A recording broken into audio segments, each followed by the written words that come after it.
don't even know where I'm supposed to be looking at in the camera, but I'm Sherelle.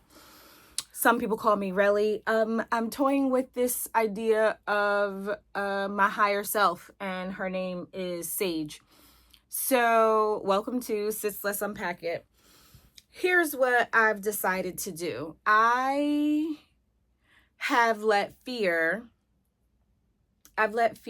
dictate my life for just way too long.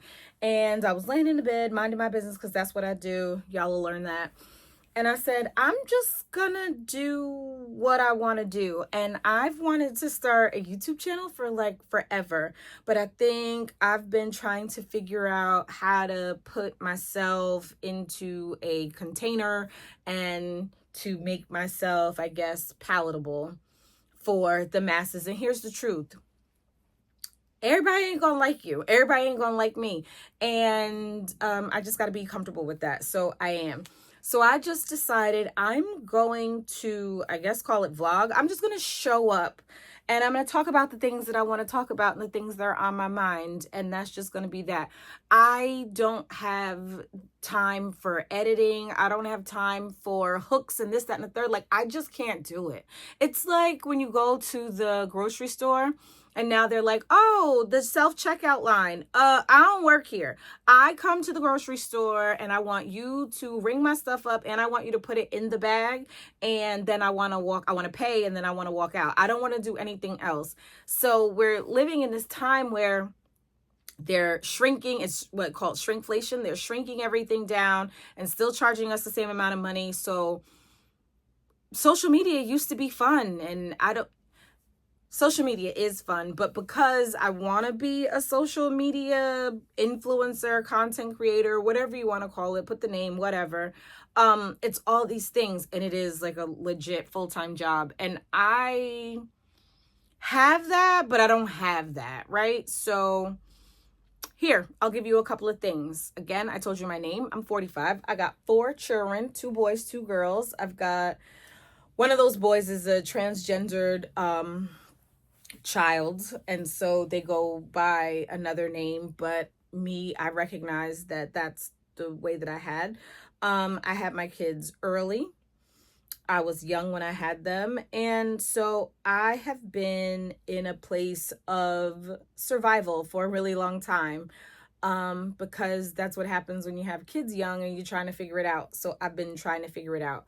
I was a single mom, and then I got married, and then I had more kids while married, and then I got divorced, and now I am dating, and it's complicated. And so that's what it is. But I just decided I'm just gonna get on here. I'm gonna show up and I'm gonna say the things I said. I told you I said that. I'm gonna ramble because that's what it is. So I'm gonna build a relationship on, you gotta excuse me, it's my stomach. Although I've read that every time your stomach is doing something like making those noises, what did they say? Something about being uncomfortable, something spiritual. I don't remember though. So I'm trying intermittent fasting, although it's not really working. I'm skipping a meal because that's really what it is. It's just an easy way to skip calories. So it's nothing spectacular or wonderful. It's just taking a meal out.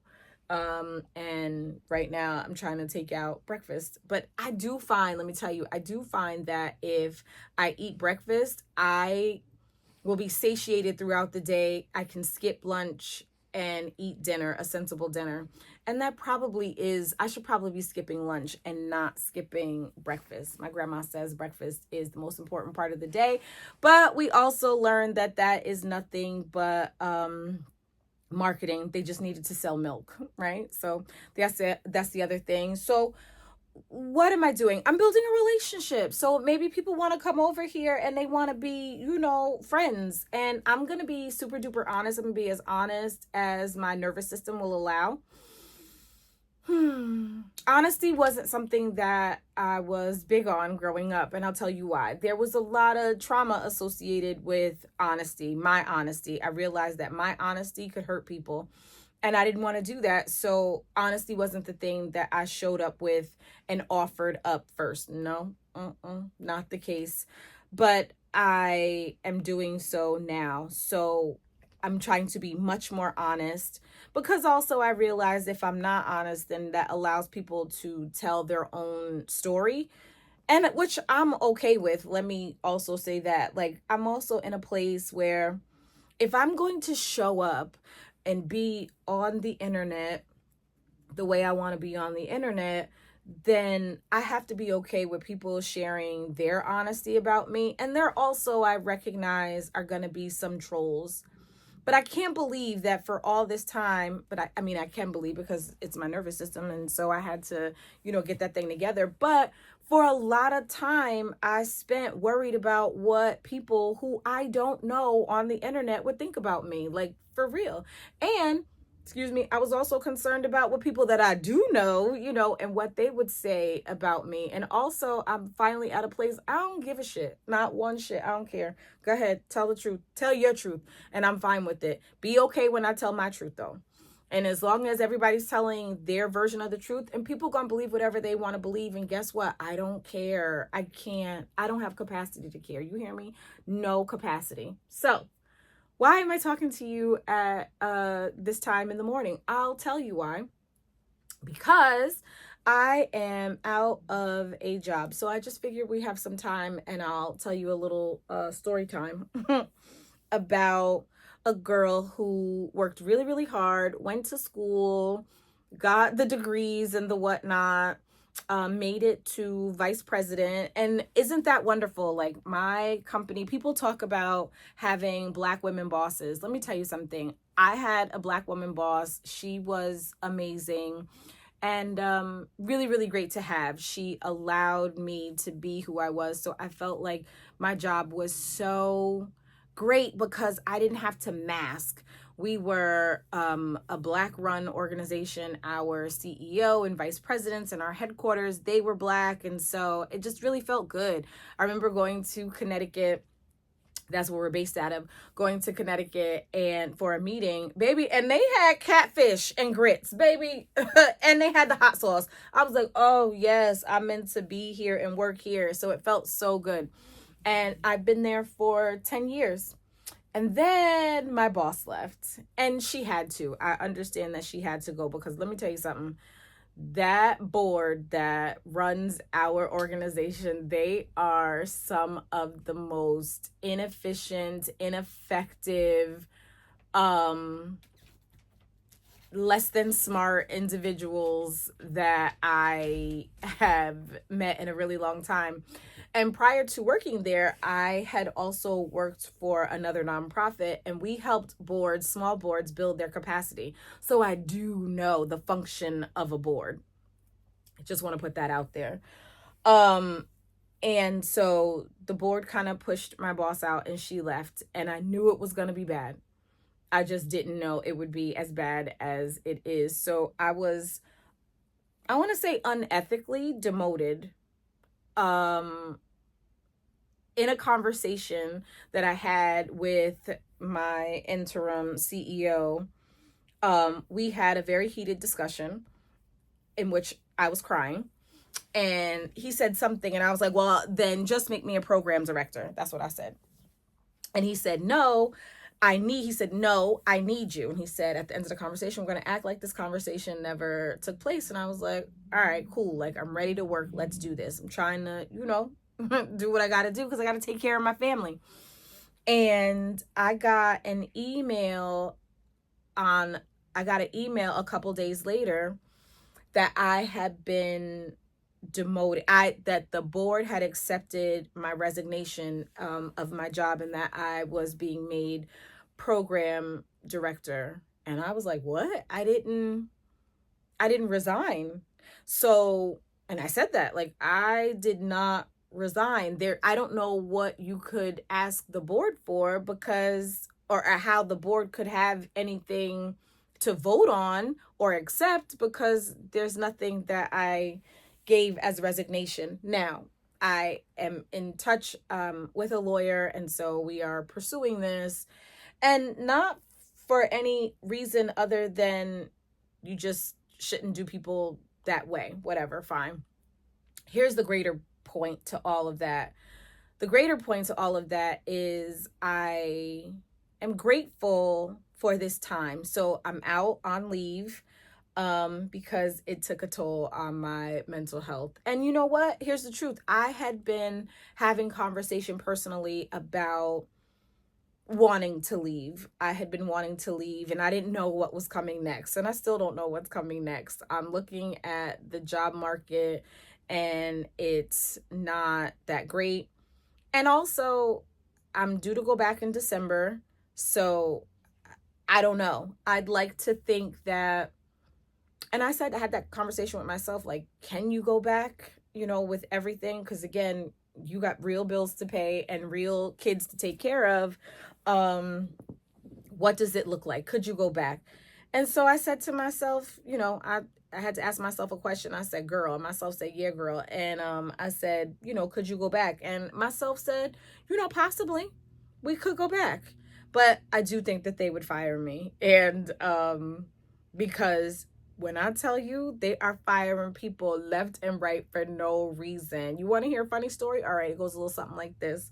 One of my staff had a situation, and I handled said situation. There was an investigation. I handled it, and a staff was terminated, not my staff. And this new organization has come in, and they're not new regime, not organization, a new regime. The new regime has come in, and they reached out to my staff and suspended my staff. How can you suspend a staff member for a situation you know nothing about? You were not in the role at that time. Everybody that was in the role at that time handled the situation. How do you come back and then suspend them? How does that work? Meanwhile, there's someone in there that done cussed another staff member in front of a client, and their job is just fine. I'm like, yo, this is terrible. Oh, because they also terminated that staff that they then suspended. So I'm just like, yo, I know, I feel like it would give them nothing but great pleasure to have me come back, and they fire me. But maybe I could get a little piece of unemployment, right? So, there's a bright side to everything. I say all of that to say, here's what I'm grateful for. I am grateful for the ability to take a breath, to stop, to think, to dream, to get clear on what it is that I want for my future. I went to an event a couple of days ago, and what I saw, I went, oh, that's exactly what I want to do. I want to do that. So I saw that and I want to do that. I'm a storyteller and I want to be able to tell my story. I went to school for therapy. So I have a master's degree in marriage and family therapy, and I did that because I didn't want to do social work because that felt very macro. And baby, I want to know all about people's business. I want to know, tell me. And some therapists, some social workers, they really don't like couples therapy, but couples therapy is my shit. I really do enjoy couples therapy for sure. And so someone I met recently, and they were like, as a social worker, they said that they felt like it's impossible to not take sides in a situation when dealing with couples. And I don't think that. I see the couple as a whole. The couple is my client. So I want what is in the best interest of the couple. And I can see what it needs or requires from each part of the couple to make the coupledom work or not work. So I wouldn't say that's bias. I just think that I'm looking at it through another lens. And so I really, really enjoy that. Now, what's the problem? I did not fill out my paperwork for licensure. And why, Sherelle? I'm glad you asked me that. Why I didn't do that. I don't know. I'll tell you. I don't like that I've got to fill out this paperwork and spend all this money, which I've done most of it. So I'm just on the fence about it. But I just feel like there are things that I want to say in therapy that as a therapist I can't say. And I prefer life coaching. I think that's the truth. That's the thing. I prefer life coaching.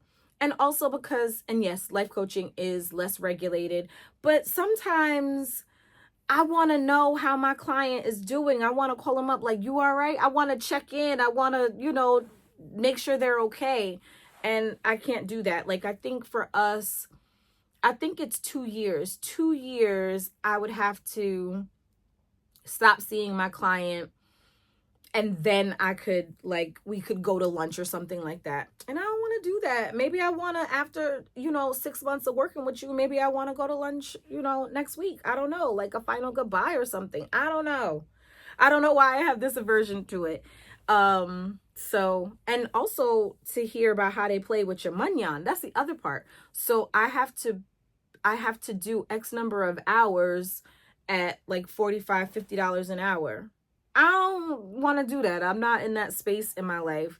I was a case manager for a gabillion years and working on the front lines with clients and facilitating classes and things like that, and one-on-ones. And then I went to school, and then I did a year of seeing clients. Like, baby, when I tell you I'm over it and I don't want to charge $50 and I want to charge more than that, yeah, that's how I feel. And some people may not agree, some people may agree, and here's the best part. That's your opinion, and that's fine. And I don't really care too much about your opinion, because this is, my life. And yes, I'm getting on here and I'm sharing my life. And you know what I decided? I'm going to share the good, the bad. We're going to put some things, we're just going to clear the air about some things. I typically do not curse. I don't curse in front of my parents. I don't know. I have this like childhood thing, and my parents curse in front of their parents. They curse in front of me, but something about me, there's this like wall that I can't do it, but I'm going to do it. I'm going to show up and I'm going to cuss because I feel like it. Because also, P.S., I come from a long line of cussers. Baby, let me tell you something. My grandma would put a curse word inside of a curse word, and it made sense. And, the word fuck just feels good. It does. I love it. Fuck, fuck, fuck, fuck, fuck, fuck that shit. It's one of my favorite things. And it gets me through a lot of life. So I'm going to do that. But also, I'm not one of these people that's going to show you about how I clean my house, because I don't like to. It's not a thing. And when I was married, I wasn't the person that did the cleaning. I ain't got that in me. There's a cleaning person that comes. They come and they clean, and thank God. And I don't like washing dishes, so I got a dishwasher. That's new for me, and I'm so excited. And let me tell you about grateful. I am grateful that I have a dishwasher. And so I'm going to tell you this too.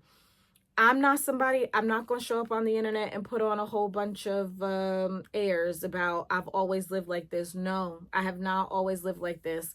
The thought of being able to drop my clothes off, to have them washed, and to have them and have somebody come and clean my house, I love it. And I don't ever, ever, ever want to go back. And the truth of the matter is, I would like to have an assistant, somebody that came here and that did it in-house. I wish that the people, like, they do, the cleaning, but they don't do the cleaning. Like, I want someone, like my clothes there, I'm looking at them. They're in the living room from when I brought them in from the what is it? From the laundromat place, and I just set them on the chair. And I'm looking at them because I need to switch them out. They're on the hangers, the wire hangers, and I don't like the wire hangers. Come on, mommy dearest. So I gotta change them and then go hang them up. And I just don't feel like doing it. I'm tired. Not really, because I ain't got anything else to do, right? So, like, these are things. Call it lazy, call it whatever you want. I don't know. But look, I'm sitting on my couch surrounded. I'm in like a fort of pillows. This is fantastic. Like, I love this. This is amazing. And yes, and that's the thing. I do want to paint the walls because this is a blue gray and I want it to be pink. I do. I've got pink curtains. The theme in here is red, pink, and orange. I know. Who? Red, pink, and orange? Me. I'm a maximalist, but I need a little bit more maximalism. I need a little bit more pops of, I don't know. And I also need to change things.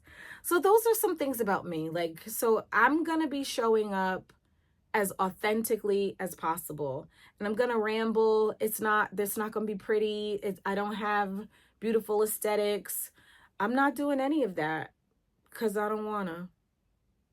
And I'm going to show up the way that I see fit. And that's because that's what I believe God placed on my heart. And if God didn't place that on your heart, that's wonderful. And go do the things that God has placed on your heart. But God, universe, source, spirit, all of it has placed that on my heart. So that's what I'm gonna do, right? I'm gonna be obedient.